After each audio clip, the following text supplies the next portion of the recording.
Welcome back to Mybartender. Today we'll be teaching you how to make the sex in the driveway. First, fill your hurricane glass with ice.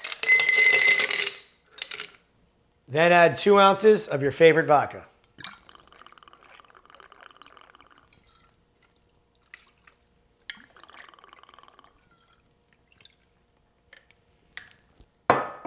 Next, add 1 ounce of blue curaçao.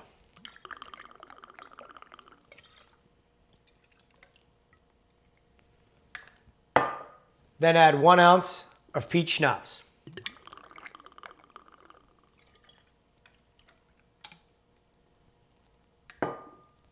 Now top with lemon lime soda.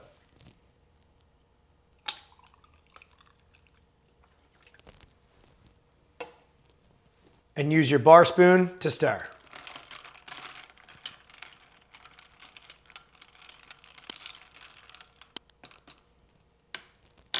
And finally garnish with a lemon wedge and maraschino cherry.